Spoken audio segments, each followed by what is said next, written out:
Hello, good morning. Welcome to Shri Vidya channel. ಇವತ್ತು ನಾನು ಮಾವಿನಕಾಯಿ ಸಾರು, ಮಾವಿನ ಹಣ್ಣಿನ ಸಾರು ತೋರಿಸ್ತಾ ಇದ್ದೀನಿ. 4 ಮಾವಿನ ಹಣ್ಣು ಸಿಪ್ಪೆ ಸುಲಿದಿಟ್ಕೊಂಡಿದ್ದೀನಿ. ಹಾಗೆ ಇಂಗ್ರೀಡಿಯೆಂಟ್ಸ್ ಬಂದು 2 ಆನಿಯನ್, 2 ಈರುಳ್ಳಿ ಸಣ್ಣದಾಗಿ ಹೆಚ್ಕೊಂಡಿದ್ದೀನಿ.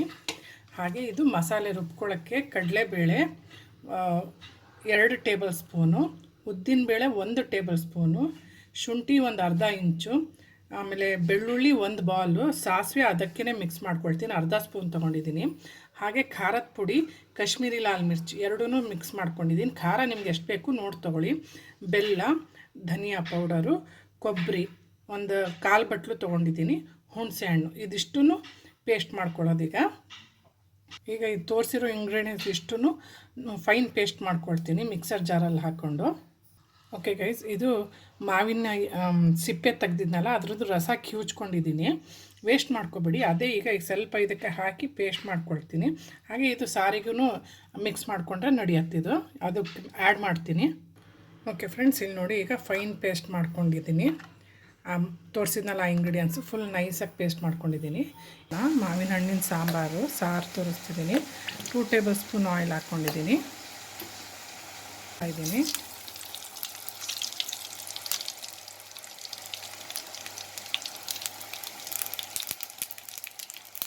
ಈಗ 2 ಈರುಳ್ಳಿ ಆ್ಯಡ್ ಮಾಡ್ತಾಯಿದ್ದೀನಿ. 2 ಈರುಳ್ಳಿ ಹೆಚ್ಕೊಂಡು ಹಾಕಿದ್ದೀನಿ. ಹಾಗೆ ಸ್ವಲ್ಪ ಹಿಂಗೆ ಆ್ಯಡ್ ಮಾಡ್ತಾಯಿದ್ದೀನಿ. ಓಕೆ ಗೈಸ್, ಈಗ ಇದು ಸ್ವಲ್ಪ ಬಾಡಿಸ್ಕೊಳ್ಳೋಣ. ಇದು ಒಮ್ಮೆ ಮಾಡಿ ನೋಡಿರಿ, ತುಂಬ ಅಂದರೆ ತುಂಬ ಟೇಸ್ಟಿಯಾಗುತ್ತೆ. ಮಕ್ಕಳಂತೂ ಭಾಳ ಇಷ್ಟಪಟ್ಟು ತಿಂತಾರೆ. ಮಕ್ಕಳಂತಲ್ಲ, ಮನೇಲಿ ಪ್ರತಿಯೊಬ್ಬರೂ ಭಾಳನೇ ಇಷ್ಟಪಟ್ಟು ತಿಂತಾರೆ. ಉಪ್ಪು ಹಾಕ್ತಾಯಿದ್ದೀನಿ, ರುಚಿಗೆ ತಕ್ಕಷ್ಟು ನೋಡ್ಕೊಂಡು ನೀವು ಆ್ಯಡ್ ಮಾಡ್ಕೊಳ್ಳಿ. ಹಾಗೆ 1/4 ಸ್ಪೂನು ಸ್ಮಾಲ್ ಸ್ಪೂನು, ಸಣ್ಣ ಸ್ಪೂನಲ್ಲಿ ಅರಿಶಿನ ಆ್ಯಡ್ ಮಾಡಿದ್ದೀನಿ. ಕೈ ಆಡಿಸ್ತಾ ಇರ್ರಿ, ತಳ ಹಿಡಿಯುತ್ತೆ. ಮಸಾಲೆ ರುಬ್ಕೊಂಡಿದ್ದು ಆ್ಯಡ್ ಮಾಡ್ತಾಯಿದ್ದೀನಿ. ಮಸಾಲೆ ಆ್ಯಡ್ ಮಾಡಿದ್ದೀನಿ. ಈಗ ಒಂದು 10 ನಿಮಿಷ ಬೇಯಕ್ಕೆ ಬಿಡೋಣ. ಯಾಕಂದರೆ ನಾವು ಇದು ಬಾಣಲಿ ಹುರ್ಕೊಂಡಿಲ್ಲ, ಹಾಗಾಗಿ ಹಸಿ ವಾಸನೆ ಕೂಡ ಹೋಗಬೇಕು. ಆಯಿಲ್ ಕೂಡ ಸಪ್ರೇಟ್ ಆಗಬೇಕು, ಆವಾಗಲೇ ಇದು ಟೇಸ್ಟ್ ಕೊಡೋದು. ಇಲ್ಲಿದ್ದರೆ ಹಸಿ ವಾಸನೆ ಒಂಥರ ಒಗ್ರು ಥರ ಇರುತ್ತೆ, ಚೆನ್ನಾಗೂ ಇರಲ್ಲ ಇದು. ಹಾಗೆ ಟೇಸ್ಟ್ ನೋಡ್ಕೊಳ್ಳಿ. ಸ್ವೀಟ್ ಬೇಕು ಅಂದರೆ ಬೆಲ್ಲ ಆ್ಯಡ್ ಮಾಡಿದ್ದೀನಿ, ಕಮ್ಮಿ ಆದರೆ ಒಂದು ಸ್ವಲ್ಪ ಸಕ್ಕರೆ ಆ್ಯಡ್ ಮಾಡ್ಕೊಳ್ಳಿ, ಇಲ್ಲ ಬೆಲ್ಲ ಇದ್ದರೆ ಬೆಲ್ಲ ಆ್ಯಡ್ ಮಾಡ್ಕೊಳ್ಳಿ. ಇಲ್ಲಿ ನೋಡಿರಿ, ಒಂದು 3 ನಿಮಿಷಕ್ಕೂ ಸ್ವಲ್ಪ ಕೈ ಆಡಿಸ್ತೀರಿ. 10 ನಿಮಿಷ ಆಗಿದೆ. ಇಲ್ಲಿ ನೋಡಿ, ಆಯಿಲ್ ಕೂಡ ಚೆನ್ನಾಗಿ ಬಿಟ್ಕೊಂಡಿದೆ, ಸಪ್ರೇಟ್ ಆಗಿದೆ. ಕೈ ಆಡಿಸ್ತಾನೆ ಇರ್ರಿ, ಇಲ್ಲಿದ್ರೆ ತಳ ಹಿಡಿದ್ಬಿಡುತ್ತೆ. ಈಗ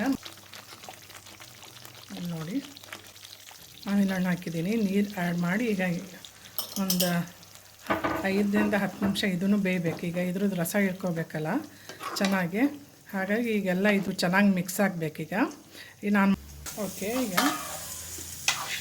ಒಂದು 10 ನಿಮಿಷ ಬೇಯಕ್ಕೆ ಬಿಡೋಣ. ಈಗ ಅದು ಕೂಡ ಈಗ ರಸ ಎಳ್ಕೋಬೇಕಲ್ಲ ಎಲ್ಲನೂ. ಈಗ ಮಾವಿನ ಹಣ್ಣಿನ ಸಾರು, ಕೂರ್ಮ ಇಲ್ಲ ತವ್ವೆ ಏನಾದರೂ ಅನ್ಬೋದು. ನೋಡಿ, ತುಂಬ ಚೆನ್ನಾಗಾಗಿದೆ. ಓಕೆ, ಹೇಗೆ ಅನ್ನಿಸ್ತು ಅಂತ ರೆಸಿಪಿ ದಯವಿಟ್ಟು ಕಮೆಂಟ್ ಬಾಕ್ಸಲ್ಲಿ ತಿಳಿಸಿ. ನಾನು ಮಾಡಿದ ಮೆಥಡಲ್ಲಿ ಮಾಡಿ ದಯವಿಟ್ಟು ಇಷ್ಟ ಆದರೆ ರೆಸಿಪಿ ಲೈಕ್ ಕೊಡಿ, ಇಷ್ಟ ಆಗಿಲ್ಲ ಅಂದರೆ ಡಿಸ್ಲೈಕ್ ಕೊಡಿ. ಬಟ್ ಇಷ್ಟ ಆಗುತ್ತೆ.